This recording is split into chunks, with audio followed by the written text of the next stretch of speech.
Hello മക്കളെ, welcome back to CMS creations. നമ്മൾ നോക്കാൻ പോകുന്നത് കേട്ടറ്റ് കാറ്റഗറി 3 നവംബർ 2024 ചോദിച്ച ചോദ്യമാണ്. ഓക്കെ, നവംബർ 2024 ക്വസ്റ്റ്യൻ പേപ്പറിൽ മാത്തമാറ്റിക്സ് നമ്മുടെ സബ്ജക്റ്റ് ബേസ് ചെയ്തിട്ടുള്ള 71 മുതൽ 150 വരെയുള്ള ചോദ്യങ്ങളുടെ സോൾവ്ഡ് പ്രോബ്ലംസിൻ്റെ സെക്കൻഡ് പാർട്ടാണ് നമ്മൾ നോക്കുന്നത്. നമ്മൾ കഴിഞ്ഞ വീഡിയോയിൽ 71 മുതൽ 80 വരെയുള്ള ചോദ്യങ്ങൾ ചെയ്തു. ഈ ഒരു വീഡിയോയിൽ നമ്മളിനി ചെയ്യാൻ പോകുന്നത് 81 മുതൽ 90 വരെയുള്ള ചോദ്യങ്ങളുടെ ഉത്തരങ്ങളാണ് നമ്മൾ ചെയ്യാൻ പോകുന്നത്. നമ്മൾ ചെയ്ത എല്ലാ ക്വസ്റ്റ്യൻസുകളും, എല്ലാ പ്രീവിയസ് ഇയർ ക്വസ്റ്റ്യൻസുകളും നമ്മളൊരു പ്ലേലിസ്റ്റ് ആക്കിയിട്ട് നമ്മളുടെ ആ പ്ലേലിസ്റ്റിൻ്റെ ലിങ്ക് ഡിസ്ക്രിപ്ഷനിൽ ഇട്ടിട്ടുണ്ട്. നിങ്ങൾക്ക് അത് ചെക്ക് ചെയ്യാം. എല്ലാ പ്രീവിയസ് ഇയർ ക്വസ്റ്റ്യൻസുകളും വർക്കൗട്ട് ചെയ്യുക, നന്നായിട്ട് പ്രാക്ടീസ് ചെയ്യുക. Wish you all the very best for your examination. Okay, അപ്പോൾ നമുക്ക് ഏതൊക്കെ ക്വസ്റ്റ്യൻസുകളാണ് നവംബർ 2024 എക്സാമിന് ചോദിച്ചിട്ടുള്ളതെന്നും അതെങ്ങനെ, അതായത് അതിലുള്ളൊരു 10 ചോദ്യം കേട്ടോ, അതെങ്ങനെ നമുക്ക് സോൾവ് ചെയ്യാന്നുള്ളത് നമുക്ക് നോക്കാം. 81ാമത്തെ ചോദ്യം എങ്ങനെയാണ്? The sum of the interior angles of a regular polygon is equal to the sum of it exterior angle. What is the sum of its interior angle? വളരെ സിമ്പിൾ ആയിട്ടുള്ളൊരു ചോദ്യം. വിത്തിൻ ഫ്രാക്ഷൻ ഓഫ് സെക്കൻഡ്, ഒരു സെക്കൻഡിൻ്റെ ഉള്ളിൽ നമുക്ക് answer ചെയ്താൻ പറ്റുന്ന ഒരു ചോദ്യമാണിത്. അതിൻ്റെ concept മനസ്സിലാക്കി വെക്കുകയാണെന്നുണ്ടെങ്കിൽ കേട്ടോ. The sum of the interior angles of a regular polygon, ഒരു റെഗുലർ പോളിഗണിൻ്റെ സം ഓഫ് ഇന്റീരിയർ ആംഗിൾ എന്ന് പറയുന്നത് അതിൻ്റെ എക്സ്റ്റീരിയർ ആംഗിളിന് ഈക്വൽ ആണ്. What is the sum of its interior angle? ഞാനിവിടെ ടൈപ്പ് ചെയ്ത ആൻസർ കാണിച്ചു തരുന്നതിന് മുമ്പ് നിങ്ങൾക്ക് അതിൻ്റെ ആൻസർ കിട്ടുമോ ഇല്ലയെന്ന് നിങ്ങളൊന്ന് ജസ്റ്റ് ഒന്ന് പറഞ്ഞു നോക്കുക. ഓക്കെ, വളരെ സിമ്പിളായിട്ട് നമുക്ക് പറയാൻ പറ്റും. ഇതിൻ്റെ ആൻസർ ഏതാ വരിക എന്ന് പറയാൻ പറ്റുമോ? ഓപ്ഷൻ ബി ആണ് വരുന്നത്, 360 ആണ് വരുന്നത്. കാരണം പോളിഗൺ ഏത് തന്നെ ആയിക്കോട്ടെ, for any polygon the sum of exterior angle എന്ന് പറയുന്നത് 360 ആണ്. Okay, sum of exterior angle of any polygon, ഏതൊരു പോളിഗണിൻ്റെയും എക്സ്റ്റീരിയർ ആംഗിൾ എന്താണ്? 360 ആണ്. അത് ട്രയാംഗിൾ ആയിക്കോട്ടെ, പിന്നെ സ്ക്വയർ ആയിക്കോട്ടെ, അഥവാ ക്വാഡ്രിലാറ്ററൽ ആയിക്കോട്ടെ, പെൻറ്റഗൺ ആയിക്കോട്ടെ, ഹെക്സഗൺ ആയിക്കോട്ടെ, ഹെപ്റ്റഗൺ ആയിക്കോട്ടെ, എത്ര സൈഡ് ആയിക്കോട്ടെ, ഒരു പോളിഗണിൻ്റെ എക്സ്റ്റീരിയർ ആംഗിളിൻ്റെ സം എന്ന് പറയുന്നത് അത് 360 ഡിഗ്രിയാണ്. അത് ഇന്റീരിയർ ആംഗിളിന് ഈക്വൽ ആകുക എന്ന് പറയുമ്പോൾ അപ്പോൾ ഇന്റീരിയർ ആംഗിൾ എത്ര? What is the sum of interior angle എന്ന് ചോദിച്ചിരിക്കുന്നത്. ഇന്റീരിയർ ആംഗിളിൻ്റെ സം എക്സ്റ്റീരിയർ ആംഗിളിൻ്റെ സമ്മിന് ഈക്വൽ ആകുക എന്നാണ് പറഞ്ഞിട്ടുള്ളത്. അപ്പോൾ അവിടുത്തെ ഇന്റീരിയർ ആംഗിൾ എത്രയാണ്? അതും 360 ആണ്. Sum of the interior angle of a regular polygon is equal to the sum of exterior angle എന്ന് പറഞ്ഞ്, അപ്പോൾ സം ഓഫ് ഇന്റീരിയർ ആംഗിൾ എത്രയാണ്? 360 ഡിഗ്രി. ഓക്കെ, അത് ഞാൻ പറഞ്ഞ പെട്ടെന്ന് നമുക്ക് ഇതിൻ്റെ ഉത്തരം എഴുതാൻ പറ്റും എന്നുള്ളത്. സോ ഓപ്ഷൻ ബി 360 ഡിഗ്രി എന്ന് നമുക്ക് കിട്ടും, അഥവാ 360. ഓക്കെ, ദെൻ രണ്ടാമത്തെ ചോദ്യം. 10% of x is same as 20% of y, then x is to y. അതായത് എക്സിൻ്റെ 10% എന്ന് പറയുന്നത് വൈയുടെ 20%-ന് ഈക്വൽ ആണ് എങ്കിൽ എക്സ് ഈസ് ടു വൈ എത്രയാണെന്നാണ് ചോദ്യം. അപ്പോൾ 10% ഓഫ് എക്സ് എന്ന് പറഞ്ഞു കഴിഞ്ഞാൽ എക്സ് ഇൻറ്റു 10/100 വരും. ഓക്കെ, ഇതിൽ ഈ 0യും 0യും നമ്മളൊന്ന് ക്യാൻസൽ ചെയ്യാം. നമുക്കിതൊന്ന് ചെറുതാക്കുമ്പോൾ 0യും 0യും പോകും. ദെൻ 1 ഇൻറ്റു എക്സ് x/10 എന്ന് വരും. ഇനി 20% ഓഫ് വൈ എന്ന് പറയുമ്പോഴോ y ഇൻറ്റു 20/100 വരും. അപ്പോൾ ഈ 0യും 0യും പോകുമ്പോൾ 2y/10 എന്ന് വരും. ഇനി 10% of x is same as 20% of y എന്നാണ് പറയുന്നത്. അഥവാ ഇത് രണ്ടും ഈക്വൽ ആണ്. അപ്പോൾ x/10 ഈക്വൽ ടു 2y/10 എന്ന് കിട്ടും. ഓക്കെ, ആ 10നെ ഒരു ഭാഗത്തേക്ക് കൊണ്ടുപോകുമ്പോൾ ഈ 10നെ ഞാൻ ഇങ്ങോട്ട് കൊണ്ടുവന്നു, മുകളിലോട്ട് പോകും. അപ്പോൾ ഈ 10ഉം 10ഉം എന്തായി പോയി? ക്യാൻസൽ ആയിപ്പോയി. അപ്പോൾ x ഈക്വൽ ടു 2y എന്ന് കിട്ടും. x/y ആണ് കണ്ടത്. അപ്പോൾ ഈ വൈനെ ഞാൻ ഇങ്ങോട്ട് കൊണ്ടുവന്നു. x ഈസ് ടു y എന്ന് പറഞ്ഞാൽ x/y ആണ്. അപ്പോൾ xy ഈക്വൽ ടു 2/1 എന്ന് വരും. അഥവാ x is to y is equal to 2:1 എന്ന് കിട്ടും. സോ ഓപ്ഷൻ ഡി 2:1 എന്നാണ് നമ്മളുടെ ആൻസർ വരിക. ഓക്കെ, ദെൻ മൂന്നാമത്തെ ചോദ്യം. ABC is an isosceles triangle. ABC is an isosceles triangle. AB equal to 6 cm, BC equal to 3 cm. What is the perimeter of the triangle? ഒരു isosceles triangle ആണെന്നാണ് പറഞ്ഞിട്ടുള്ളത്. അപ്പോൾ രണ്ട് സൈഡ് ഈക്വൽ ആയിരിക്കും. അപ്പോൾ രണ്ട് സൈഡ് ഒന്നെങ്കിൽ രണ്ട് സൈഡ് 6 സെൻറ്റിമീറ്റർ ആവണം, ഇല്ലെങ്കിൽ രണ്ട് സൈഡ് 3 സെൻറ്റിമീറ്റർ ആണ്. ഇത് ഞാനിവിടെ കുറേ സ്റ്റേറ്റ്മെൻ്റ് ഒക്കെ എഴുതിയിട്ടുണ്ട് കേട്ടോ. അത് നിങ്ങൾക്ക് കൺസെപ്റ്റ് മനസ്സിലാക്കാനാണ് ഞാൻ സ്റ്റേറ്റ്മെൻറ്റ് എഴുതിയിട്ടുള്ളത്. ആ സ്റ്റേറ്റ്മെൻറ്റ് എഴുതാതിന് മുമ്പായിട്ട് ആൻസർ പറയുന്നതിന് മുമ്പ് നിങ്ങൾക്ക് ഇതൊന്ന് പറയാൻ പറ്റുമോ? ഈ ട്രയാങ്കിളിൻ്റെ മൂന്നാമത്തെ സൈഡ് 6 സെൻറ്റിമീറ്റർ ആണോ 3 സെൻറ്റിമീറ്റർ ആണോ എന്നുള്ളത്? 3 സെൻറ്റിമീറ്റർ വരില്ല എന്നാണോ വരും എന്നാണോ? 3 സെൻറ്റിമീറ്റർ വരില്ല. നിങ്ങൾക്ക് ആർക്കെങ്കിലും 3 സെൻറ്റിമീറ്റർ കിട്ടിയിരിക്കണമെന്നുണ്ടെങ്കിൽ അത് വരില്ല. കാരണം എന്താണെന്ന് ചോദിച്ചു കഴിഞ്ഞാൽ, ഒരു ട്രയാങ്കിളിനൊരു പ്രോപ്പർട്ടി ഉണ്ട്. ഒരു ട്രയാങ്കിൾ വരയ്ക്കണമെന്നുണ്ടെങ്കിൽ ആ സൈഡിൽ ഏതെങ്കിലും രണ്ട് സൈഡ് ആഡ് ചെയ്താൽ അത് മൂന്നാമത്തെ സൈഡിനേക്കാൾ കൂടുതലായിരിക്കണം. അപ്പോൾ ഇങ്ങനെയാണ് നമുക്ക് സൈഡുകൾ എടുക്കുന്നതെങ്കിൽ, അഥവാ 6 ആണ് സൈഡുകൾ വരുന്നതെങ്കിൽ 3ഉം 3ഉം ആഡ് ചെയ്യുമ്പോൾ എത്ര കിട്ടുക? 6 ആണ് കിട്ടുക. അത് മൂന്നാമത്തെ സൈഡിന് ഈക്വൽ ആണ്. മൂന്നാമത്തെ സൈഡിനേക്കാൾ കുറച്ചെങ്കിലും ഒന്ന് കൂടുതലാണെന്നുണ്ടെങ്കിൽ അവിടെ നമുക്ക് ട്രയാങ്കിൾ ഫോം ചെയ്യാൻ പറ്റുകയുള്ളൂ. അപ്പോൾ മൂന്നാമത്തെ സൈഡിന്റെ ലെങ്ത് എത്രയായിരിക്കും? 6 ആയിരിക്കും. അപ്പോൾ 6 6 12 3 15 എന്ന് നമുക്ക് ആൻസർ കിട്ടും. കേട്ടോ, പെട്ടെന്ന് ആൻസർ കിട്ടി. ഞാൻ ആ കൺസെപ്റ്റുകളൊക്കെ ഇവിടെ ഒരുപാട് എഴുതി വെച്ചിട്ടുണ്ട് കേട്ടോ. ആദ്യം ആൻസർ എഴുതിയിട്ടുണ്ട്. ഇനി ഇവിടെ ഒന്ന് ശ്രദ്ധിച്ചോളാം. For any triangle the sum of any 2 sides will be greater than the third side. ഏതൊരു ട്രയാങ്കിളിനും രണ്ട് സൈഡുകളുടെ സം എന്ന് പറയുന്നത് മൂന്നാമത്തെ സൈഡിനേക്കാൾ കൂടുതലായിരിക്കണം, എങ്കിലേ നമുക്ക് അവിടെ ട്രയാങ്കിൾ വരയ്ക്കാൻ പറ്റുള്ളൂ. If we are taking 3 centimetre as the equal side then the sides R 6 3 3. But അതായത് നമ്മൾ 3 സെൻറ്റിമീറ്ററിനാണ് ഈക്വൽ സൈഡ് ആക്കി എടുക്കുന്നതെങ്കിൽ രണ്ട് സൈഡും 3 സെൻറ്റിമീറ്റർ എന്ന് കിട്ടും.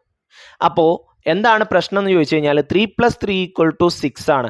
അത് ഗ്രേറ്റർ ദാൻ തേർഡ് സൈഡ് അല്ല. Which is not greater than the third side. We can form a triangle with this sides. ഈ സൈഡ് വെച്ചിട്ട് നമുക്കൊരു ട്രയാങ്കിൾ ഫോം ചെയ്യാൻ പറ്റില്ല. ഓക്കെ, സോ അടുത്തത് നമുക്ക് ഓപ്ഷൻ ഉള്ളത് ഏതാ? We are taking 6 centimetre as the equal side. Then സൈഡുകൾ ഏതൊക്കെയായിരിക്കും? Then the sides are 3 6 6. ഇതിൽ ഏത് രണ്ട് സൈഡ് എടുത്ത് കൂട്ടി നോക്കി മൂന്നാമത്തേനേക്കാൾ കൂടുതൽ കിട്ടൂലേ? ഇപ്പം 3ഉം 6 എടുത്തു കഴിഞ്ഞാൽ 6 3 9, 6നേക്കാൾ കൂടുതലുണ്ട് അല്ലേ? 6 6 കൂട്ടിയാൽ 12, അത് 3നേക്കാൾ കൂടുതലുണ്ട് ഇല്ലേ? അപ്പോൾ ഇവിടെ വരുന്ന സൈഡ് എന്ന് പറയുന്നത് 6 ആണ്. അപ്പോൾ 6 6 12, പെരിമീറ്റർ പറയുമ്പോൾ കൂട്ടല്ലേ? 6 6 12, 12 3 15 എന്ന് കിട്ടും. അങ്ങനെയാണ് 15 കിട്ടുന്നത്. ഓക്കെ, അപ്പോൾ അതിൻ്റെ ആൻസർ ഓപ്ഷൻ ഡി 15 എന്ന് കിട്ടും. ക്ലിയർ? ദെൻ നാലാമത്തെ ചോദ്യം, x² - 1 is a factor of the polynomial ax³ + bx² + cx + d. Then which of the following statement is not correct എന്നാണ് ചോദിച്ചിട്ടുള്ളത്. ഇവിടെ ശ്രദ്ധിച്ചോളാം, ഒരു ക്യൂബിക് പോളിനോമിയൽ ആണത്. ഒരു ക്യൂബിക് പോളിനോമിയലാണ്. ഒരു ക്യൂബിക് പോളിനോമിയലിന് 3 റൂട്ടുകൾ ഉണ്ടാവും. ഓക്കെ, അതായത് നമുക്ക് ആദ്യം ഒരു ഫസ്റ്റ് ഡിഗ്രി സൊല്യൂഷനും കിട്ടും, പിന്നെ ഒരു സെക്കൻഡ് ഡിഗ്രി സൊല്യൂഷനും കിട്ടും. ആ സെക്കൻഡ് ഡിഗ്രി സൊല്യൂഷനെ നമ്മൾ വീണ്ടും എന്ത് ചെയ്യും? ഫാക്ടറൈസ് ചെയ്യാണ്ട് അതിൽ നിന്ന് 2 സൊല്യൂഷൻ കണ്ടെത്തും. അങ്ങനെയാണ് നമ്മളിത് ചെയ്യുന്നത്. അപ്പോൾ ഇവിടെ നമുക്കൊരു സെക്കൻഡ് ഡിഗ്രി സൊല്യൂഷൻ തന്നിട്ടുണ്ട്, അഥവാ x² - 1 എന്ന് തന്നിട്ടുണ്ട്. നമ്മൾ അതിൽ നിന്ന് എക്സിന്റെ വാല്യൂ കണ്ടെത്താൻ പോവാണ്. x² - 1 is a factor of the polynomial ax³ + bx² + cx + d. അപ്പോൾ എക്സിന്റെ വാല്യൂ കാണാൻ പോകണ്ടോ? x² - 1 = 0, then x² = 1, then x = ±1 വരും ഇല്ലേ? സ്ക്വയർ കളയാൻ റൂട്ട് എടുക്കണം, ±√1 വരും, അഥവാ ±1. ഇനി P(1) കാണാം. P(1) കാണുക. നമ്മൾ P(1) കാണുന്നത് എങ്ങനെയാ? എക്സിന്റെ സ്ഥാനത്തൊക്കെ 1 ഇട്ട് കൊടുത്തു. a × 1 1, then b × 1 b, c × 1 c + d. ഇത് പോസിബിൾ ആണ്. അപ്പോൾ a + b + c + d it's possible. Okay, then രണ്ടാമത്തെ ഞാൻ -1 എടുത്തു. അപ്പോൾ a × -1ന്റെ ക്യൂബ്, 1 ക്യൂബ് ആണല്ലോ. -1ന്റെ ക്യൂബ് എത്രയാ? -1. -1ന്റെ സ്ക്വയർ എത്രയാ? 1. c × -1 -1. അപ്പോൾ a × -1 -a, b × 1 b, c × -1 -c + d. അതുതാ -a + b -c + d. ഇതിനെല്ലാത്തിനും ഒരു നെഗറ്റീവ് കൊണ്ട് മൾട്ടിപ്ലൈ ചെയ്യാം. Multiply by negative. ഇതിനെയും എല്ലാത്തിനെയും നെഗറ്റീവ് ആയിട്ട് മൾട്ടിപ്ലൈ ചെയ്യുമ്പോൾ -a -b -c - d എന്ന് കിട്ടും. അങ്ങനെ ഒരെണ്ണം ഇതിലില്ല. അപ്പോൾ നമുക്ക് നോക്കണ്ട. ഇതിനെ ഞാനൊരു നെഗറ്റീവ് ആയിട്ട് മൾട്ടിപ്ലൈ ചെയ്യുമ്പോൾ എന്തായി? a - b + c - d = 0 എന്നായി. എവിടെ? a - b + c - d = 0. അപ്പോൾ ഇതിൽ ഇനി പെടാത്തത് ആരാ? ഇയാളല്ലേ. അപ്പോൾ നോട്ട് ഈക്വൽ ടു എന്നാണ് ചോദിച്ചിട്ടുള്ളത്. അപ്പോൾ നമ്മളുടെ ഓപ്ഷൻ ഡി ആണ് നമുക്ക് കറക്റ്റ് ആൻസർ ആയിട്ട് വരിക. ഓക്കെ, ഇതാണ് നോട്ട് കറക്റ്റ് സ്റ്റേറ്റ്മെന്റ് ആയിട്ട് വരുന്നത്. ഓക്കെ, ദെൻ അഞ്ചാമത്തെ ചോദ്യം. ഓക്കെ, ഇതിൽ അഞ്ചാമത്തെ ചോദ്യം 1 - 2 + 3 - 4 + 5 - 6 എക്സെട്ര + 99 - 100 + 101. ഇത് വളരെ സിമ്പിളായിട്ട് നമുക്ക് ചെയ്യാൻ പറ്റും. ആദ്യം ഓഡ് നമ്പറുകളുടെ സമ്മ് കാണാം. ഓഡ് നമ്പറുകളൊക്കെ പോസിറ്റീവ് ആണ് അല്ലേ? 1, 3, 5, 7, 101 വരെ ഓഡ് നമ്പറുകളൊക്കെ പോസിറ്റീവ് ആണ്. പിന്നെ ഈവൺ നമ്പറുകളുടെ സമ്മ് കാണാം. ഈവൺ നമ്പറൊക്കെ നെഗറ്റീവ് ആണ്. അപ്പോൾ ആ ഈവൺ നമ്പറിന്റെ സമ്മ് അതിൽ നിന്ന് എന്ത് ചെയ്താൽ മതി? മൈനസ് ചെയ്താൽ മതി. സംഭവം അത്രേ ഉള്ളൂ. ഓക്കെ, അപ്പോൾ നമുക്ക് ചെയ്യാം. Consider odd numbers. ഇതിൽ ഓഡ് നമ്പറുകൾ മാത്രം ഞാൻ എടുത്തു. 1 + 3 + 5 + 7. 1 മുതൽ 100 വരെ 50 ഓഡ് നമ്പർ ഉണ്ട്. 1 മുതൽ 100 വരെ 50 ഓഡ് നമ്പറുകളുണ്ട്. 101 കൂടി ആവുമ്പോൾ 51 ഓഡ് നമ്പറായി. ഓഡ് നമ്പറിന്റെ സം എത്രയാണ്? n² ആണ്. അപ്പൊ 51ന്റെ സ്ക്വയർ എന്ന് കിട്ടും. ഓക്കെ, അപ്പോൾ 51 × 51 എന്ന് വരും. ഓരോന്ന് 1, ഒരഞ്ച് 5, ഒരഞ്ച് 5, 5 25. 1 5 3 6 2 2601 എന്ന് കിട്ടും. ഓക്കെ, ഇനി ഈവൺ നമ്പറുകളുടെ സമ്മ് കാണണം. ഈവൺ നമ്പറുകളുടെ സമ്മ് ഒക്കെ നെഗറ്റീവ് ആണ്. അപ്പോൾ അത് മൈനസ് ചെയ്താൽ മതി. കൺസിഡർ ഈവൺ നമ്പേഴ്സ് എന്നാണ് പറയുന്നത്. ഒക്കെ നെഗറ്റീവ് ആണ്. അപ്പോൾ ഒരു മൈനസിനെ പുറത്തെടുത്ത് കഴിഞ്ഞാൽ പോസിറ്റീവുകളാവും. ഓക്കെ, എന്നിട്ട് അതിൻ്റെ സമ്മ് കണ്ടിട്ട് ഒരു നെഗറ്റീവ് ഇട്ട് കൊടുത്താൽ മതി. കണ്ടോ? ഇനി 2, 4, 6 100 വരെയാണ്. 100 വരെ 50 ഈവൺ നമ്പറാണ്. ഈവൺ നമ്പറിന്റെ സമ്മ് എന്താണ്? n × n+1 ആണ്. n 50 ആണ്. അപ്പോൾ 50 × 51 വരും. 51നെ 5 കൊണ്ട് ഗുണിച്ചാൽ മതി. എന്നിട്ടൊരു 0 ഇട്ട് കൊടുത്താൽ മതി. 5 വരും. 5 25. 2550. ഓക്കെ, മൈനസ് വരും കാരണം നെഗറ്റീവ് ഉണ്ടല്ലോ അവിടെ. ഇനി ഇത് രണ്ടും കൂടി ആഡ് ചെയ്താൽ മതി. ഓക്കെ, 2601 2550 പോയി കഴിഞ്ഞാൽ ബാക്കി 51 ഉണ്ടാവും. ദാറ്റ്സ് ഓപ്ഷൻ എ 51 എന്ന് കിട്ടും. ഓക്കെ, ദെൻ അടുത്തത് ആറാമത്തെ ക്വസ്റ്റ്യൻ വരുന്നത് 20% less than C. A is 20% less than C. B is 40% less than C. What percentage of A is B? A എന്ന് പറയുന്നത് സിനേക്കാൾ 20% കുറവാണ്. ബി എന്ന് പറയുന്നത് സിനേക്കാൾ 40% കുറവാണ്. എങ്കിൽ what percentage of A is B? ബിയുടെ എത്ര പെർസെൻറ്റേജ് ആണ് A? What percentage of A is B? എയുടെ എത്ര പെർസെൻറ്റേജ് ആണ് ബി അല്ലെ? എന്നവിടെ നോക്കുക. A is 20% of less than C. 20% less than C എന്നാണ് പറയുന്നത്. അപ്പോൾ നമ്മൾ 20% ഓഫ് സി കാണാൻ പോകണം. സി × 20/100 വരും അല്ലെ? 0 0 ക്യാൻസൽ ചെയ്യും. ഓരോ 0 നമുക്ക് ക്യാൻസൽ ചെയ്യാൻ പറ്റും. സോ 2c/10 വരും. ദെൻ എ എന്ന് പറയുന്നത് സീനേക്കാൾ ലെസ് ദാൻ എന്ന് പറഞ്ഞാൽ മൈനസ് ആണ്. സീനേക്കാൾ ലെസ് ദാൻ സി എന്നാണ്. സീനേക്കാൾ 20% കുറവാണ്. അപ്പോൾ c - 2c/10 വരും. ക്രോസ് ചെയ്യുക. c × 10 10c - 2c / 10. 10c ന്ന് 2c പോയാൽ 8c. അപ്പോൾ 8c/10 എന്ന് വരും. ചെറുതാക്കുമ്പോൾ 4c/5 എന്ന് വരും. ഇനി ബി കാണാം. 40% ലെസ് ദാൻ സി എന്നാണ് പറയുന്നത്. അപ്പോൾ സിയുടെ 40% എന്ന് പറയുന്നത് 4c/10 വരും. ഓക്കെ, അതിന് വേണമെന്നുണ്ടെങ്കിൽ നമുക്ക് ചെറുതാക്കിയാണ്ട് ക്രോസ് മൾട്ടിപ്ലൈ ചെയ്ത് കഴിഞ്ഞിട്ടാണ് ചെറുതാക്കുന്നത് കേട്ടോ. നോക്കിക്കോളാം. c × 10 10c - 4c / 10 വരും. 10c നിന്ന് 4c പോയാൽ 6c/10 വരും. ചെറുതാക്കുമ്പോൾ 3c/5 എന്ന് വരും. ഓക്കെ, ഇനി what percentage of A is B? B എന്ന് പറയുന്നത് എയുടെ ഓഫ് എ ഈസ് ബി എന്നാണ്. എയുടെ എത്ര പെർസെൻറ്റേജ് ആണ് ബി? അപ്പോൾ b/a × 100 എന്ന് വരും. നമ്മൾ കിട്ടിയ മാർക്കിൻ്റെ 80%. ഇപ്പം നമ്മളുടെ മാർക്ക് സ്കൂളിൽ നമ്മൾ മാർക്കൊക്കെ നോക്കുന്നത് എങ്ങനെയാണ്? ഇപ്പോൾ 80ൽ 20 അല്ലെങ്കിൽ 80ൽ 70 കിട്ടിയ ഒരു കുട്ടിയുടെ മാർക്ക് എന്ന് പറഞ്ഞു കഴിഞ്ഞാൽ 80ൽ എത്ര പെർസെൻറ്റേജ് ആണ് 70 എന്നാണ് ചോദ്യം. അപ്പോൾ എയുടെ എത്ര പെർസെൻറ്റേജ് ആണ് ബി എന്ന് പറയുമ്പോൾ b/a × 100 എന്ന് വരും. ബി എന്ന് പറയുന്നത് 3c/5 / a എന്ന് പറയുന്നത് 4c/5 × 100. ഫ്രാക്ഷണൽ നമ്പർ ഡിവൈഡ് ചെയ്യുമ്പോൾ റെസിപ്രോക്കൽ കൊണ്ട് മൾട്ടിപ്ലൈ ചെയ്യണം. അപ്പോൾ തിരിച്ചിട്ടു 3c/5 × 5/4c എന്നാവും. 5ഉം 5ഉം പോവും. സിയും പോവും. ദെൻ 3/4 × 100 വരും. ഈ 100നെ ഞാൻ 4 കൊണ്ട് ഡിവൈഡ് ചെയ്തു. അപ്പോൾ 25 വന്നു കിട്ടും. 100ൽ 4 25 അപ്പോൾ 25 × 3 75 എന്ന് കിട്ടും. സോ ഓപ്ഷൻ എ 75 എന്നാണ് നമ്മളുടെ ആൻസർ വരിക. ഓക്കെ. Then ഏഴാമത്തെ question, a and b are two consecutive positive integer. A square minus b square is equal to 2025. What is a plus b? 1012, 1013, 2025, none of the above. Okay. അപ്പോൾ നമുക്കിവിടെ നോക്കുക, to consecutive positive integers എന്ന് പറഞ്ഞു കഴിഞ്ഞാൽ അടുത്തടുത്ത 2 positive ഇൻറ്റിജറാണ്. Okay. അതിലൊന്ന് എക്സും ഒന്ന് എക്സ് പ്ലസ് 1 ആയിരിക്കും. ഇപ്പോൾ 2 ആണെന്നുണ്ടെങ്കിൽ അടുത്ത ആരാ 3, 4 ആണെന്നുണ്ടെങ്കിൽ ആരാ 5, അങ്ങനെ. ഓക്കെ. ഇനി a square minus b square is equal to 2025 എന്ന് പറഞ്ഞിട്ടുണ്ട്. അപ്പോൾ അതിൽ എനെ ഞാൻ, a is the large number, a ആയിരിക്കും ലാർജ് നമ്പർ. ഇപ്പോൾ ഒരു എക്സാമ്പിൾ പറയുകയാണെന്നുണ്ടെങ്കിൽ 2ഉം 3 എടുക്കുകയാണെന്നുണ്ടെങ്കിൽ 2ൻ്റെ സ്ക്വയർ എത്രയാണ് 4, 3ൻ്റെ സ്ക്വയർ എത്രയാണ് 9. അപ്പോൾ 4 നിന്ന് 9 കുറച്ച് കഴിഞ്ഞാൽ നെഗറ്റീവ് വരുള്ളൂ. അപ്പോൾ 9 നിന്ന് 4 ഓർക്കുമ്പോഴല്ലേ പോസിറ്റീവ്.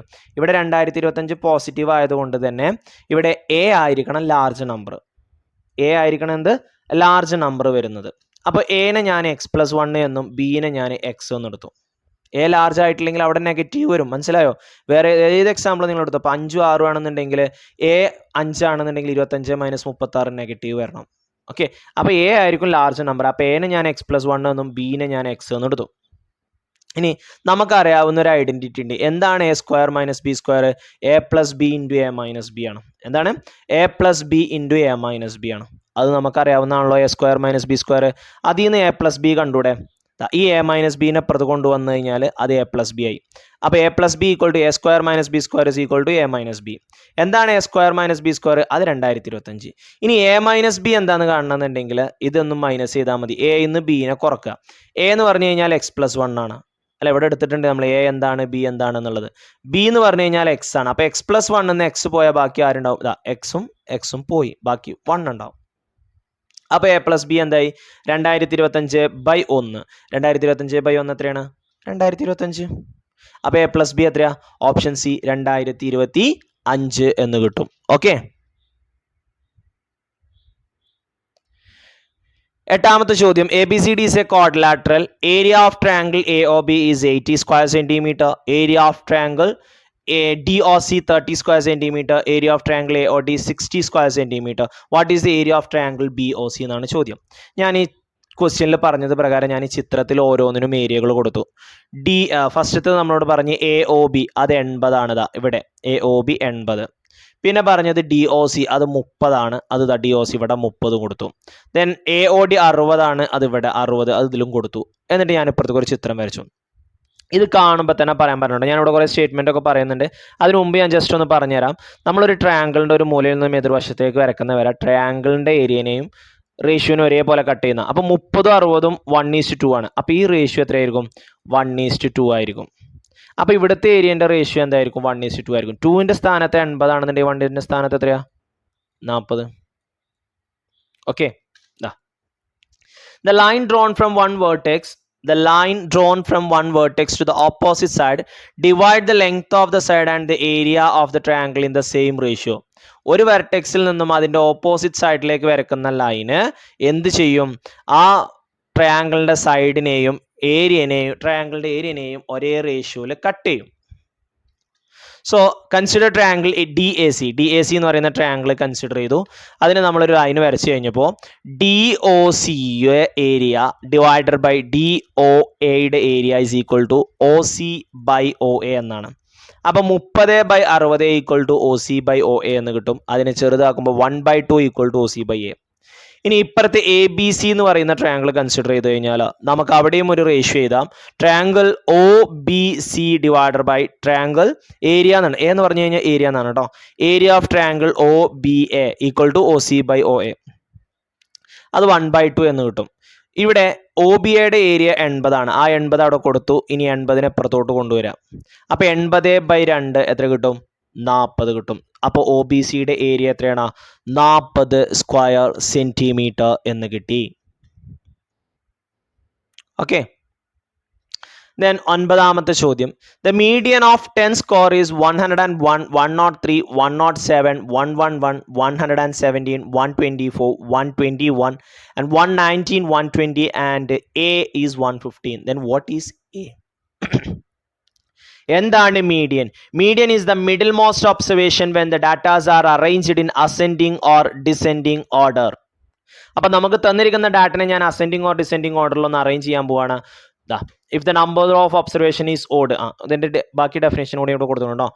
നമ്മൾ അറേഞ്ച് ചെയ്ത് കഴിഞ്ഞിട്ട് നമ്പർ ഓഫ് ഒബ്സർവേഷൻ ഓഡ് ആണെന്നുണ്ടെങ്കിൽ, ഇപ്പോൾ ഒരു എക്സാമ്പിൾ പറയുകയാണെന്നുണ്ടെങ്കിൽ 9 നമ്പർ ഉള്ളതെന്നുണ്ടെങ്കിൽ 9ക്ക് 1 കൂട്ടി 10, അതിൻ്റെ പകുതി 5, അഞ്ചാമത്തെ നമ്പറാണ് മീഡിയൻ.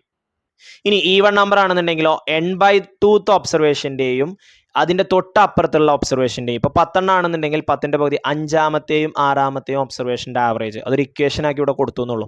ഇത്ര ഓർത്താൽ മതി. 9 ആണെന്നുണ്ടെങ്കിൽ 9ക്ക് 1 കൂട്ടി 10, അതിൻ്റെ പകുതി അഞ്ചാമത്തെ ഒബ്സർവേഷൻ. ഇപ്പോൾ 15 ആണെന്നുണ്ടെങ്കിലോ 15ക്ക് 1 കൂട്ടി 16, അതിൻ്റെ പകുതി എട്ടാമത്തെ ഒബ്സർവേഷൻ. ഈവൺ നമ്പർ ആണെന്നുണ്ടെങ്കിൽ അതിന് നേരെ പകുതി എടുക്കാം. ഇപ്പോൾ 16 ആണെന്നുണ്ടെങ്കിൽ എട്ടാമത്തെയും 9ാമത്തെയും അതിൻ്റെ ആവറേജ്. ഓക്കെ, അപ്പോൾ ഇവിടെ ഞാനൊന്ന് അറേഞ്ച് ചെയ്തു. 101, 103, 107, 107 കഴിഞ്ഞ് കഴിഞ്ഞാൽ പിന്നെ 111, 111. ഇവിടെ എ എങ്ങനെ വന്ന് ഞാൻ പറഞ്ഞുതരാം കേട്ടോ. 111, പിന്നെ 117, 119, 120, 121, 124 അങ്ങനെ കൊടുത്തു. ഇവിടെ എ എന്ന് പറയുന്ന എല്ലാ വാല്യൂസും നിങ്ങൾ നോക്കിയേ, 117 അല്ലെങ്കിൽ 117നേക്കാൾ ചെറുത് അല്ലേ?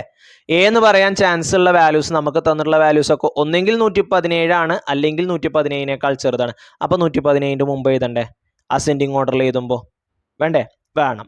ഇനി 10 നമ്പറാണുള്ളത്, 10 നമ്പറാണുള്ളത്. അപ്പോൾ 10 നമ്പർ എന്ന് ഇവിടെ തന്നിട്ടുണ്ട് കേട്ടോ. അപ്പോൾ 10ൻ്റെ പകുതി അഞ്ചാമത്തെ ആളും ആറാമത്തെ ആളെയും കൂടിയും കൂട്ടിയിട്ട് അതിൻ്റെ പകുതി കണ്ടാൽ 115 കിട്ടും.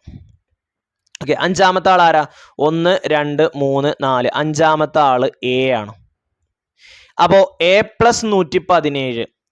ഓക്കെ, അപ്പോൾ എന് ഞാൻ 115 എടുത്താൽ, ഞാൻ ഓരോ വാല്യൂ ഒന്ന് ഇട്ട് കൊടുക്കുകയാണ് കേട്ടോ. എ എന്ന് പറയുന്നതാണ് അഞ്ചാമത്തെ ആള്, ആറാമത്തെ ആള് 117 ആണ്. എ ഞാൻ 115 എടുത്താൽ എന്താ സംഭവിക്കുക നമുക്ക് നോക്കാം. 115 + 117/2 വരും. ഇത് ചെയ്യാൻ ഞാനൊരു എളുപ്പമായി പറഞ്ഞുതരാം കേട്ടോ. നിങ്ങളിത് കൂട്ടിയിട്ട് ഹരിക്കൊന്നും വേണ്ട. ഇത് രണ്ടും തമ്മിലുള്ള ഡിഫറൻസ് എത്രയാണ്? 15 കഴിഞ്ഞാൽ 16, 17, 2 അല്ലേ ഡിഫറൻസ് വരുന്നത് അല്ലേ? 2 അല്ലേ ഡിഫറൻസ് വരുന്നത്? ആ ഡിഫറൻസിൻ്റെ പകുതി ഫസ്റ്റത്തെ നമ്പർക്ക് കൂട്ടിയാൽ മതി. അതാണ് മീഡിയൻ, അതാണ് മീഡിയൻ. ഇല്ലെങ്കിൽ നമുക്കൊന്ന് ചെയ്ത് നോക്കാം. നോക്കിയാൽ 115ക്ക് 117 കൂട്ടിയാൽ 7, 3, 10, 2, 12ക്ക് 2 ഇഷ്ടം 1, 3, 2 കണ്ടോ 232 വരും. ഇനി 2 ആയിരിക്കുമ്പോൾ പകുതി അല്ലേ നോക്കി, 6, 6, 12ക്ക് 2 ഇഷ്ടം 1, 1, 2, 1, 3, 1, 2 കണ്ടോ. അപ്പോൾ ഈ രണ്ട് നമ്പറുകൾ, ഈ രണ്ട് സംഖ്യയുടെ ആവറേജ് കാണാൻ എളുപ്പമാണ് കേട്ടോ. ഈ രണ്ട് നമ്പറുകൾ തമ്മിലുള്ള വ്യത്യാസം അത് 2 ആണ്. അതിൻ്റെ പകുതി ഫസ്റ്റത്തേക്ക് കൂട്ടുക. അപ്പോൾ 115 അല്ല എന്ന് കിട്ടി, കാരണം മീഡിയം 115 ആണെന്ന് നമുക്കറിയാം. അപ്പോൾ 115 ഓപ്ഷൻ 1A വരില്ല. ഇനി 113 ആയാലോ? 113 കഴിഞ്ഞാൽ 14, 15, 16, 17 ഇവർ തമ്മിലുള്ള വ്യത്യാസം 4 ആണ്. ആ 4ൻ്റെ പകുതി 2 ഫസ്റ്റത്തേക്ക് കൂട്ടിയാൽ 113ക്ക് 2 കൂട്ടിയാൽ 115 നമ്മളുടെ മീഡിയൻ ആയില്ലേ? അപ്പോൾ ഓപ്ഷൻ ബി ആണ് നമുക്ക് കറക്റ്റ് ആൻസർ ആയിട്ട് വരിക. ഇനി ഈ 114, 117 ഒന്നും വരുന്നില്ല, നമുക്ക് ജസ്റ്റ് ഒന്ന് ചെയ്ത് നോക്കാം കേട്ടോ. 114 ആയാലും നോക്കിയാൽ 114 കഴിഞ്ഞാൽ 15, 16, 17 3 ആണ്.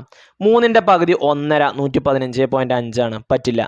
ഇനി 117 വന്നു കഴിഞ്ഞാൽ അവിടുത്തെ ഡിഫറൻസ് 0 ആണ്. 0ൻ്റെ പകുതി 0 ആണ്. അപ്പോൾ അതും 117 ആണ് വരിക. അപ്പോൾ അതും പറ്റില്ല. ഓക്കെ, അപ്പോൾ ഇങ്ങനെയാണ് നമ്മൾ ഇതിൻ്റെ ആൻസർ പെട്ടെന്ന് ചെയ്യുക. ക്ലിയർ? ദെൻ ഈ ഒരു വീഡിയോയിലെ ലാസ്റ്റ് ക്വസ്റ്റ്യൻ അഥവാ 10ാമത്തെ ചോദ്യം, the surface area of a sphere is 80 square centimetre. It is divided into 2 hemisphere. What is the total surface area of 2 hemisphere? ഒരു സ്പിയറിനെ രണ്ടാക്കിയിട്ട് കട്ട് ചെയ്ത് ഹെമിസ്ഫിയർ ആക്കി. ഈ 2 ഹെമിസ്ഫിയറിൻ്റെയും കൂടി ടോട്ടൽ സർഫസ് ഏരിയ എത്രയാണെന്നാണ് ചോദ്യം. അപ്പോൾ നമുക്ക് പെട്ടെന്ന് ഇങ്ങനെ തോന്നും അല്ലേ? ആദ്യം 80 സെൻറ്റിമീറ്റർ ആയിരുന്നു, പകുതിയാക്കിയപ്പോൾ 40 ആയി. അതിന് 2നെയും കൂടി കൂട്ടുമ്പോൾ അത് 40 വീണ്ടും എത്രയാവും? 80 ആവുമെന്നൊക്കെ തോന്നും. കറക്റ്റ് നമ്മളുടെ ഓപ്ഷനിൽ 80 ഉണ്ടേനും. പക്ഷെ ഒരു പ്രശ്നമുണ്ട്. എന്താണെന്ന് ചോദിച്ചു കഴിഞ്ഞാൽ ഇവിടെ ശ്രദ്ധിക്കട്ടെ, ഞാൻ പറഞ്ഞുതരാം, കറക്റ്റ് പറഞ്ഞുതരാം. Total surface area of a sphere എന്ന് പറയുന്നത് 80 ആണ്. ഒരു സ്പിയർ എന്ന് പറയുന്നത് ഇങ്ങനെയാണ് വരിക. ഈ സ്പിയറിനെ ഞാൻ കട്ട് ചെയ്യുമ്പോൾ എന്താ സംഭവിക്കുക അറിയോ? ഇങ്ങനെ ഒരു കർവ്ഡ് സർഫസ് വരും. ഇത് 4πr² ആണ്. ഓക്കെ, ഇതിങ്ങനെ കർവ്ഡ് സർഫസ് മാത്രമേ ഉള്ളൂ. ഇതിനെ കർവ്ഡ് സർഫസ് ആക്കുമ്പോൾ ഇത് 2πr² ആണ്. പക്ഷേ ഹെമിസ്ഫിയറിന് 2πr² മാത്രമല്ല, ഇവിടെ താഴെ ഒരു സർക്കിൾ ബേസും കൂടിയും വരും ഹെമിസ്ഫിയറിന്. ഇത് πr². അങ്ങനെ മൊത്തം ഹെമിസ്ഫിയറിൻ്റെ ടോട്ടൽ സർഫസ് ഏരിയ വരുന്നത് 3πr² ആണ്. അപ്പോൾ പകുതി എടുത്താൽ മതിയോ ഹെമിസ്ഫിയറിൻ്റെ ടോട്ടൽ സർഫസ് ഏരിയ കാണാൻ? പോരല്ലോ. എങ്ങനെയാണെന്ന് മനസ്സിലായല്ലോ. ഹെമിസ്ഫിയർ ആക്കുമ്പോൾ അവിടെ ഒരു ബേസും കൂടിയും വരും. സ്ഫിയറിന് ബേസ് ഇല്ല. അപ്പം ഹെമിസ്ഫിയർ ആകുമ്പോൾ അവിടെ ഒരു ബേസും കൂടിയും വരും. സ്ഫിയറിൻ്റെ കർവ്ഡ് സർഫസ് ഏരിയ ഹെമിസ്ഫിയറിൻ്റെ കർവ്ഡ് സർഫസ് ഏരിയ മാത്രമേ ഉള്ളൂ എന്നുണ്ടെങ്കിൽ അത് 2πr² നേരെ പകുതിയാവും. പക്ഷെ അവിടെ ഒരു ബേസും കൂടിയും വരുന്നുണ്ട്. ഓക്കെ, അപ്പോൾ 4πr² = 80 ആണ്. അപ്പോൾ πr² = 80/4 20 കിട്ടും. ഇനി ഒരു സർഫസ് ഏരിയ എന്ന് പറയുന്നത് 3πr² ആണ്. അപ്പോൾ 3 × 20 60 വരും. അങ്ങനെ 2 ഉണ്ട്. അപ്പോൾ 60 × 2 120 വരും. അഥവാ ഓപ്ഷൻ സി. ഓക്കെ, 120 എന്ന് നമുക്ക് കിട്ടും. ക്ലിയർ? ഓക്കെ, അപ്പോൾ total surface area of the 2 hemisphere എന്നാണ് പറഞ്ഞിട്ടുള്ളത്. അപ്പോൾ 2 കൂടി ടോട്ടൽ സർഫസ് ഏരിയ എത്രയാണ്? 120. അപ്പോൾ ഇന്ന് നമ്മൾ ഇത്ര ചോദ്യമാണ് ചെയ്യുന്നത് കേട്ടോ. ഇപ്പോൾ തന്നെ ഏകദേശം ടൈമായി. ഇനി ഒരു അടുത്ത ചോദ്യം കൂടി ചെയ്യുമ്പോൾ ഇതിന് ഒരുപാട് ടൈമാകും വീഡിയോ. അതുകൊണ്ടാണ് നമ്മൾ പാർട്ടായിട്ട് ചെയ്യുന്നത്. ഓക്കെ, ഇനി നമുക്ക് അടുത്ത ക്വസ്റ്റ്യൻസുകളുമായിട്ട് വീണ്ടും അടുത്ത വീഡിയോയിൽ കാണാം. എല്ലാവരും നന്നായിട്ട് പ്രാക്ടീസ് ചെയ്യുക. നിങ്ങൾക്ക് വേണ്ട പ്രീവിയസ് ഇയർ ക്വസ്റ്റ്യൻസുകളൊക്കെ നമ്മൾ ഡിസ്ക്രിപ്ഷനിൽ ഇട്ടിട്ടുണ്ട്. അത് ചെക്ക് ചെയ്യുക. അതിനനുസരിച്ച് നന്നായിട്ട് പ്രാക്ടീസ് ചെയ്യുക. അതിൻ്റെയൊക്കെ ലിങ്കുകൾ ഡിസ്ക്രിപ്ഷനിലുണ്ട്, അതേപോലെ എൻ്റെ സ്ക്രീനിലും ഉണ്ട്. ഓക്കെ, നിങ്ങൾക്ക് നോക്കാം, ചെക്ക് ചെയ്യുക, നന്നായിട്ട് പഠിക്കുക. Wish you all the very best and do your level best. Okay.